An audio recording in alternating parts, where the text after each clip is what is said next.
wa maulana Muhammadin wa ala alihi wa sahbihi ajma'in, amma ba'du. Puja dan puji syukur marilah kita panjatkan kehadirat Allah Subhanahu wa taala yang telah memberikan kita kenikmatan iman dan Islam, sehingga kita bersama-sama berkumpul dalam rangka mensyukuri nikmat Allah, salah satunya nikmat sehat wal afiat. Semoga nikmat sehat wal afiat ini mampu mengajak kita untuk sadar bahwa pentingnya hidup ini dijalankan bernuansa ibadah. Maka kita semata-mata menjalankan kegiatan pada kesempatan hari ini adalah peningkatan mutu dan kualitas iman kita kehadirat Allah Subhanahu wa taala. Salawat dan salam semoga tetap terlimpah curahkan kehadirat Nabi besar Muhammad sallallahu alaihi wasallam yang hari ini sejarahnya masih kita pelajari, keteladanannya masih kita panuti. Semoga kelak di kemudian hari kita tergolong umatnya Nabi Muhammad dalam cinta yang selalu kita idam-idami, yakni cinta sampai yaumil akhir. Allahumma amin ya rabbal alamin. Pada kesempatan hari ini pembicaraan kita pada majelis Lintang Songo akan menggunakan dua konsep. Konsep yang pertama adalah konsep refleksi, konsep yang kedua adalah konsep inspirasi. Kita merefleksi kembali bahwa majelis Lintang Songo hadir sebagai sarana untuk mengajak orang lain ikut berpikir seberapa pentingnya kita hidup ini dalam kualitas dan kuantitas. Kalau berbicara kuantitas, memang semakin banyaknya yang hadir, semakin banyaknya orang yang terlibat, maka semakin dianggap hal itu penting. Bayangkan, segala sesuatu memang diukur berdasarkan banyaknya. Karena terkadang kita nyaman dengan sesuatu yang volumenya besar, beratnya banyak, tapi kita tidak pernah berbicara nilainya, sehingga terkadang banyak orang enggan melakukan sebuah aktualitas. Wah, cek kanggo apa? Kita gawe sebuah komunitas, kita gawe sebuah kolaborasi dalam sebuah konsistensi untuk menunjukkan kontribusi. Kuantitas memang penting, tapi marilah kita iringi seiring berjalannya waktu. Dalam Quran surat Al-Asr mengatakan, demi masa Allah bersumpah atas waktu untuk mereka hambanya untuk berpikir bahwa waktu itu penting. Sepenting apa waktu itu bagi kita yang berpikir? Seiring berjalannya waktu, usia akan semakin tua. Dari anak-anak, dari bayi menuju balita, dari balita menuju anak, dari anak menuju remaja, dari remaja menuju dewasa, dari dewasa menuju tua. Perjalanan kita sepanjang hidup seperti itu melihat siapapun. Itu artinya apa yang kita lakukan dari lahir sampai meninggal di alam yang kedua ini, karena alam dunia itu alam yang kedua, setelah itu alam barzah, alam mahsyar, alam akhirat. Pertama alam kandung atau alam arwah yang hanya orang-orang yang tertentu yang bisa mengenali itu. Lagi apa? Bayi ning jero kandungan, priben keadaane, beli weruh. Karena kita ora duwe ilmune. Maka di seiring perjalanan hidup dari masa ke masa, ilmu apa yang harus kita miliki agar kita mengenali perjalanan ini tidak dalam keadaan yang gelap, tapi dalam keadaan yang cerah. Lintang Songo membangun sebuah fasilitas sebagai sebuah alat dalam menjalin silaturahmi agar bisa berjalan bersama. Jangan sampai terjadi benturan, jalurnya sama. Contoh, Irmas Masjid yang berada di Desa Bundar jalurnya sama dengan Lintang Songo. Jangan sampai berbenturan, kalau berbenturan pasti ada yang meninggal. Buktinya kereta api yang kemarin terjadi di wilayah Bandung. Karena jalur treknya satu. Kita boleh jalur treknya satu, tapi kita berada pada posisi yang tidak saling bersinggungan. Sikut sana, sikut sini, saya maju, kamu mati. Saya maju, kamu tertinggal, dan kamu tidak boleh menyalip keadaanku. Itu bukan yang terjadi pada tahun 2024. Tahun 2024 seluruh irmas masjid, seluruh organisasi, seluruh komunitas, seluruh majelis yang tujuannya lillahi ta'ala mensiarkan agama Islam harus timbul sikap saling kolaborasi. Pertama, refleksi. Refleksi yang pertama adalah menyikapi kuantitas. Jangan berpikir banyaknya anggota dalam sebuah organisasi kita, tapi seberapa kualitasnya kita. Kalau kita berbicara terkait tentang kuantitas, ada 3 hal yang perlu disikapi. Yang pertama adalah persatuan, yang kedua adalah kepercayaan, yang ketiga adalah tanggung jawab.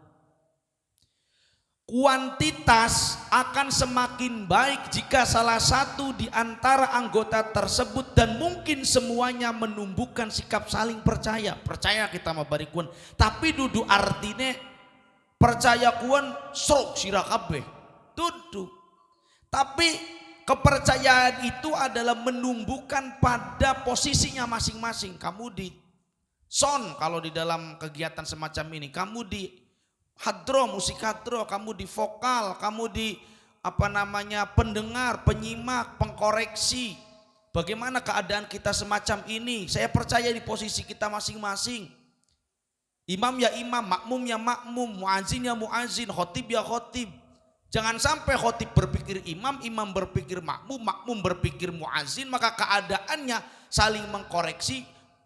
Bagus, tapi kalau keadaannya saling mencaci, mengkritik tanpa solusi, akan terjadi ketidakseimbangan. Kita membangun kepercayaan untuk menimbulkan rasa tanggung jawab masing-masing, rasa persatuan masing-masing, sehingga tangan jadi tangan, kaki jadi kaki, mata jadi mata, telinga jadi telinga. Kita pada fase remaja, karena jamaah kita, kuantitas kita adalah kuantitas remaja atau kuantitas pemuda yang tumbuh dengan membara tanpa terkontrol oleh mereka yang lebih tua, yang telah mengalami kehidupan yang jauh lebih tinggi, jauh lebih rumit, jauh lebih dilema daripada keadaan kita yang hanya bisa menjalaninya dan kita menikmatinya tanpa memikirkan bagaimana solusi di masa depan atau di hadapan yang akan kita lakukan. Karena kalau jadi anak-anak itu jauh lebih nikmat daripada jadi orang dewasa. Rintangan yang ada di depan bagi anak-anak tidak akan pernah dipikirkan. Kalau aku jatuh, aku tidak berani, aku menangis. Tapi kalau dewasa, aku jatuh, aku menangis, dianggap aku cengeng dalam menghadapi hidup ini. Tapi hakikatnya manusia boleh menangis kok, boleh tertawa kok, boleh tersenyum kok. Kehidupan ya begitu. Kalau kita merasa bahwa kehidupan kita secengeng itu, seketawa itu ya salah. Kita manusia, punya sifat manusia. Kapan kita menangis, kapan kita tertawa, boleh, silakan. Laki-laki boleh kok menangis kalau sudah dewasa. Dalam menjalani hidup ini dengan keadaan yang serumit ini wajar, banyak tantangan. Apalagi kita yang berada di luar pesantren dalam dakwah keagamaan. Yang kedua adalah refleksi terkait tentang kualitas. Lintang Songo berdasarkan kualitas sudah baik, namun perlu dikembangkan lagi, yakni kompetensinya. Bagaimana kita bermain hadro, bagaimana kita bermain marawis, bagaimana kita bisa bermain musik tradisional. Artinya kolaborasi dakwah dalam iringan musik, ini kan musik bentuknya. Apa yang harus kita kembangkan? Jangan sampai kita hanya menikmati satu alat musik tapi tidak pernah mengenali alat musik yang lain. Sehingga dakwah kita tidak timbul yang namanya kompetisi.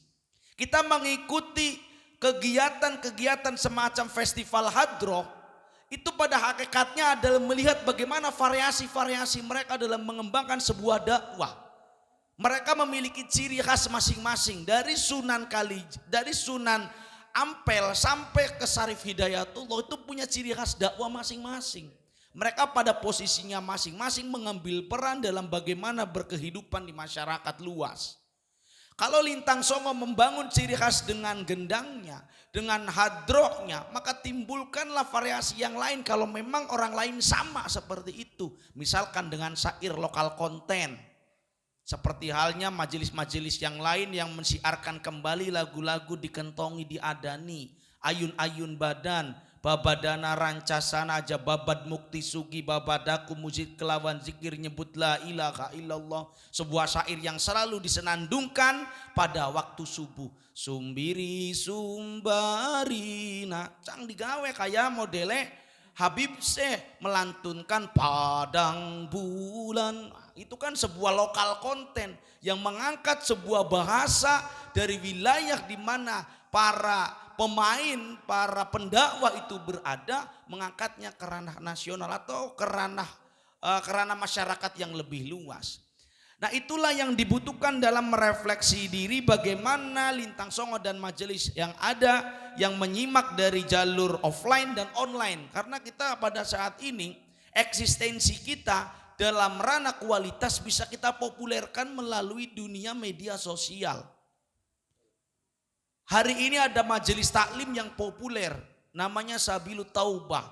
Itu artinya gejala-gejala dakwah hari ini bukan gejala dakwah lokal, bisa juga gejala dakwah nasional yang notabene tidak harus didengarkan pada saat ini. Kegiatan kita tidak seperti sholat. Kalau sholat ada waktunya, kegiatan kita mengaji seperti ini bisa kapanpun, dimanapun kita bisa mendengarkan. Yang penting etika dalam kita melakukan taklim tersebut, kita bisa menjaganya secara pribadi masing-masing. Dengan gelelengan sopan beli gini rokna ya nyamane mengkonon je, ya ora apa-apa.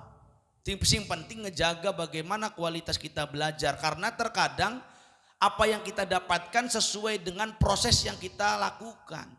Jadi kualitas yang harus kita bangun, pertama kompetensi, apa yang harus kita miliki, apa yang harus kita kembangkan.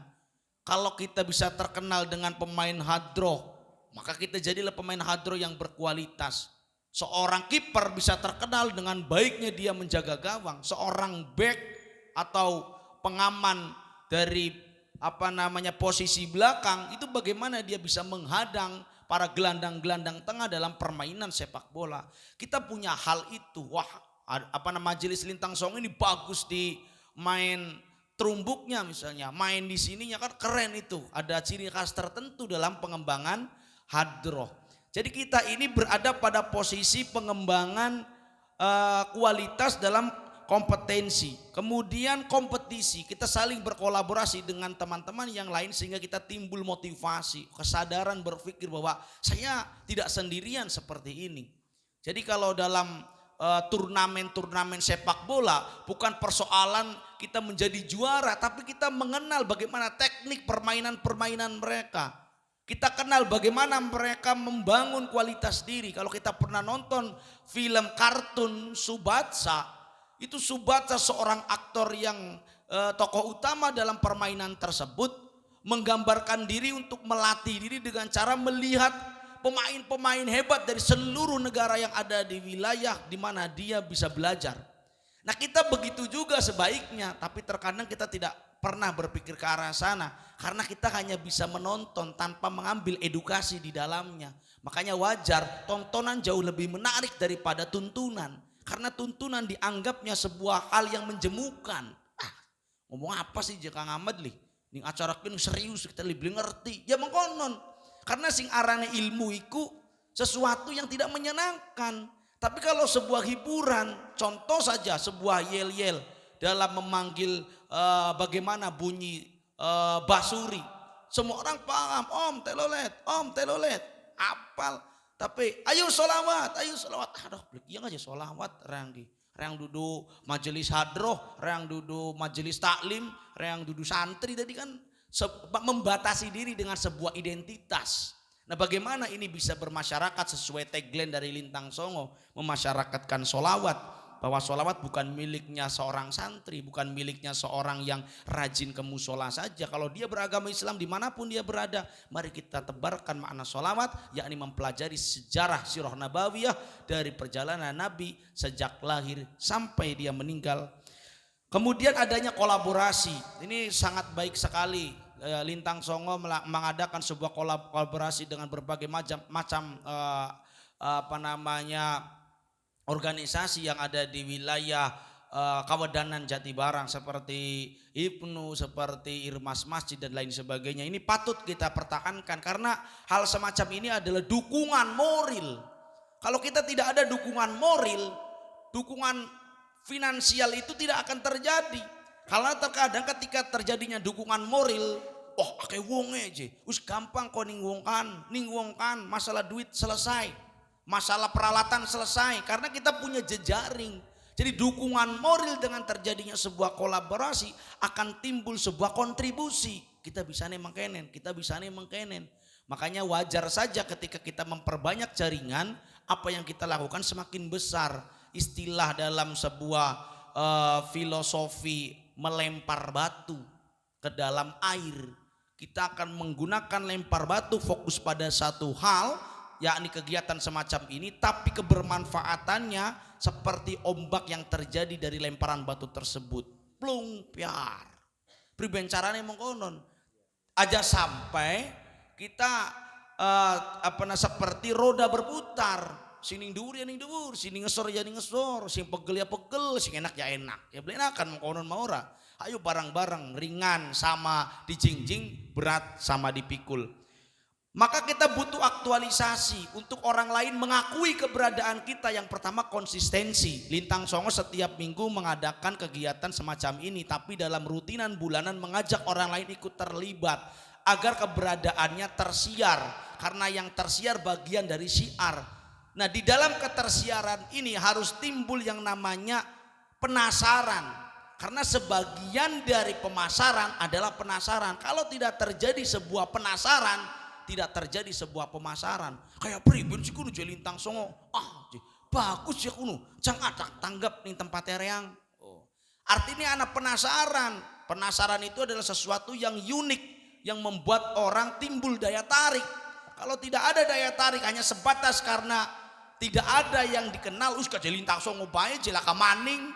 Wah, ya artinya tidak punya referensi berpikir. Jadi hanya tujuannya yang penting ada. Kalau yang penting ada, ibarat kata kita melihat seseorang yang cantik, kita melihat seseorang yang ganteng, itu hanya pada satu desa. Coba kita keluar dari desa itu, kita akan bisa mempertimbangkan bagaimana kecantikan dan kegantengan manusia yang lain.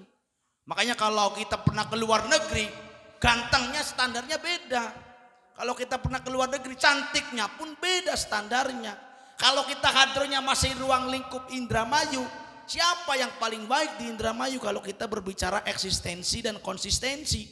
Hadroh Al-Fulail misalkan, ya sudah standarnya itu. Atau misalkan Syekh Hermania misalkan, ya standarnya itu. Wah kayak konon, kalah bari kita kabari makanan mah. Nah, artinya kan saling mengunggulkan itu adalah bagian dari kompetisi yang timbul dari sebuah konsistensi untuk menunjukkan bagaimana kolaborasi itu akan terjadi sehingga tidak terjadi yang namanya miskomunikasi. Di dalam aktualisasi itu ada 3. Yang pertama adalah konsistensi, koordinasi, dan yang ketiganya komunikasi. Ini bisanya hadir banyak karena terjadinya sebuah komunikasi antara satu dengan yang lain. Makanya wajar kalau kita datang ke sana, orang sana datang ke sini, wajar karena kita telah melakukan filsafat terima kasih. Apa yang diterima dikasih, apa yang dikasih diterima. Jangan sampai kita tidak menggunakan filsafat terima kasih. Jalaluddin Rumi dalam sebuah tarian sufinya itu menggunakan filsafat terima kasih. Tangan kanan ke atas, tangan kiri ke bawah. Terima kasih. Itu filosofinya. Itu menurut sahabat saya sebagai aktivis penari sufi, bahwa tangan ke atas menerima, tangan di bawah itu memberi. Jadi filsafat terima kasih itu adalah segala sesuatunya makhluk hidup hanya menyambungkan rantai makanan. atau menyambungkan rizki dari satu ke yang lain. Kalau kita tidak bisa menyambungkan rizki, berarti ada rizki yang lain yang diberikan kepada orang lain, bukan hanya finansial. Mungkin pada saat ini saya pribadi hanya bisa memberikan moral, dukungan, pikiran, kontribusi ilmu yang saya miliki. Maka sebagai refleksi, kita bareng-bareng ayo saling mendukung satu sama lain walaupun belum bisa melakukan banyak hal. Yang kedua yakni inspirasi. Hari ini adalah hari yang kita jalani. Masa lalu adalah sejarah, masa depan adalah impian. Impian atau harapan atau cita-cita butuh seni dalam menerjemahkannya. Yang namanya seni itu mewarnai. Jangan sampai warna kita yang dihiasi adalah warna yang gelap. Maka perlu mewarnai kegiatan kita di tahun 2024 adalah warna-warna yang cerah. Karena kalau mendung, hujan terus, maka kegiatan kita tidak akan produktif. Kalau warnanya gelap, maka keadaan kita selalu suram, kita merasa menyendiri, tidak ada orang yang bisa mengayomi, tidak ada orang yang bisa menolong, maka keberadaan kita pesimis, tidak lagi optimis. Di dalam sesi inspirasi ini, marilah kita jadikan Kanjeng Nabi Muhammad dalam kitab Al-Barjanji sebagai teladan sepanjang masa. Kalau Nabi Muhammad terlalu jauh untuk kita pandang, untuk kita pelajari, mari kita ambil hikmah dari siapa saja yang berada di lingkungan kita, yang berkontribusi dan memberikan keteladanan baik, terutama ibu dan bapak kita dalam mendidik kita. Banyak orang tua yang mengharapkan anaknya jauh lebih baik daripada orang tuanya, walaupun orang tuanya tidak melakukan hal baik itu. Pak, jo kita maje orang yang je mangkat sekolahku. Nang apa sih? Bapak kita beje pengen je orang lulus SMP, orang lulus SMA, anggo apa je kita mangkat sekolah? Hal semacam itu dijadikan sebagai cerminan. Hal yang salah kalau kita mencermin kepada hal yang buruk atau hal yang tidak baik. Karena kalau kita memandang dunia, jangan pernah memandang ke atas. Kalau memandang dunia, pandanglah ke bawah. Kalau kita memandang akhirat, pandanglah ke atas. Kita memandang dunia ke bawah. Kalau kita menjalani hidup ini, kita punya harta pas-pasan. Alhamdulillah, saya masih bisa mengendarai motor. Sahabat saya hanya bisa jalan kaki atau naik sepeda.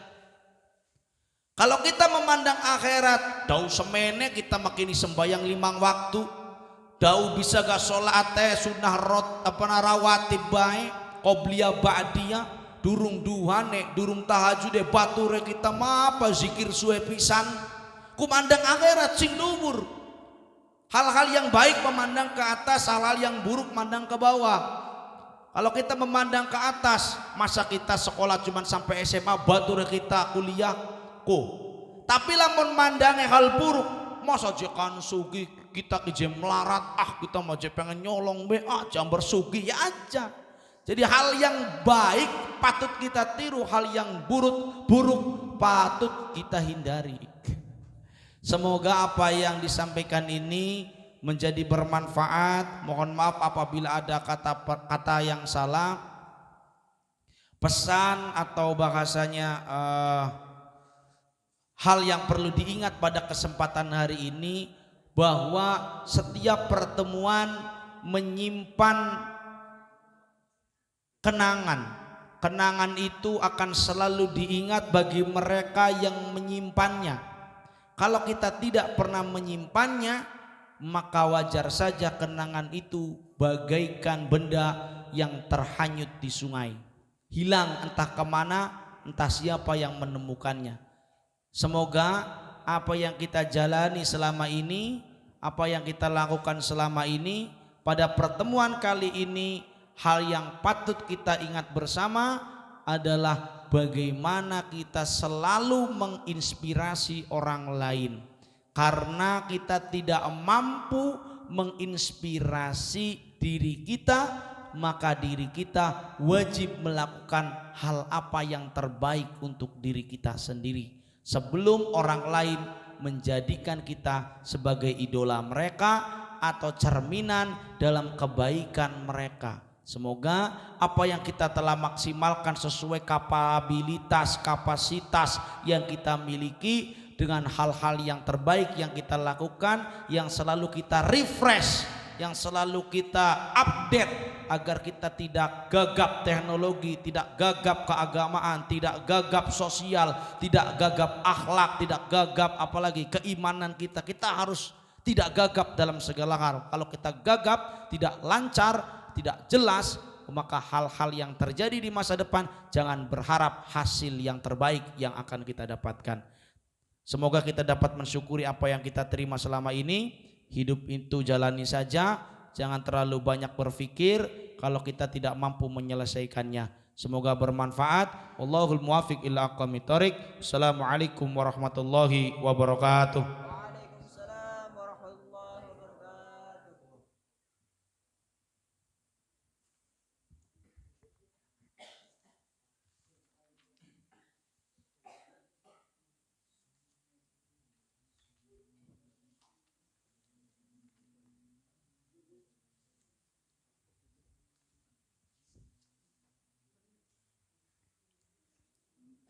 Allahumma salli wa sallim wa barik alaihi.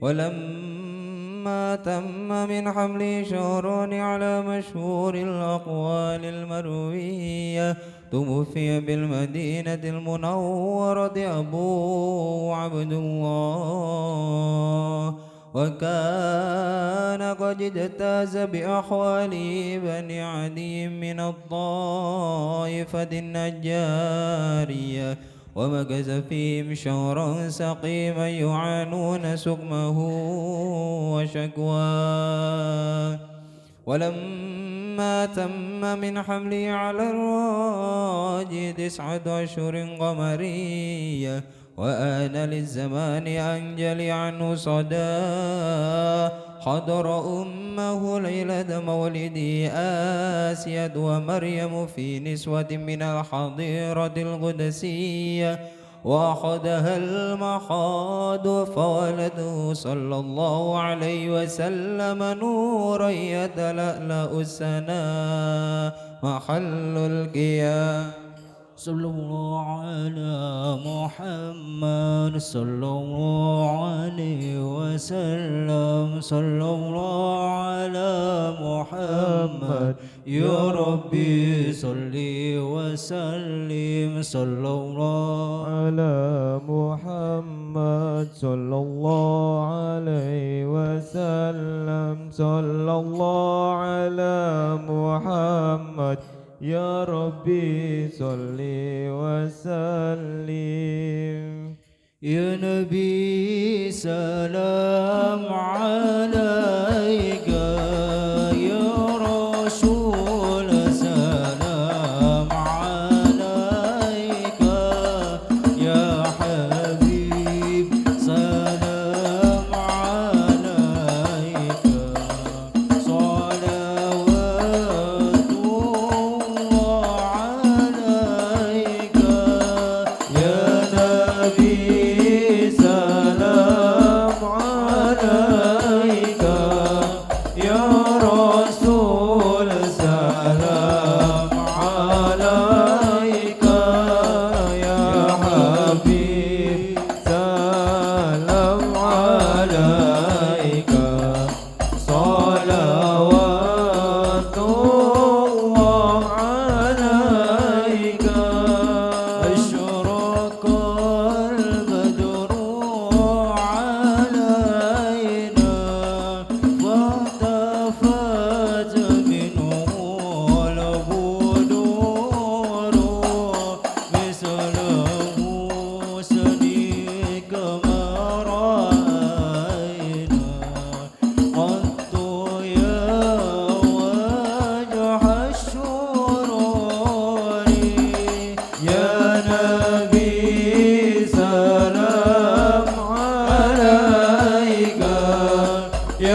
ذنوبي يا الله ببركة الهادي محمد يا الله ربي فاغفر لي ذنوبي يا الله ببركة الهادي محمد يا الله عالم سري وأخفى مستجيب الدعوات يا الله ربي فاغفر لي ذنوبي يا الله ببركة الهادي محمد يا الله ربي فارحمنا جميعا يا الله بجميع الصالحات يا الله ربي فاغفر لي ذنوبي يا الله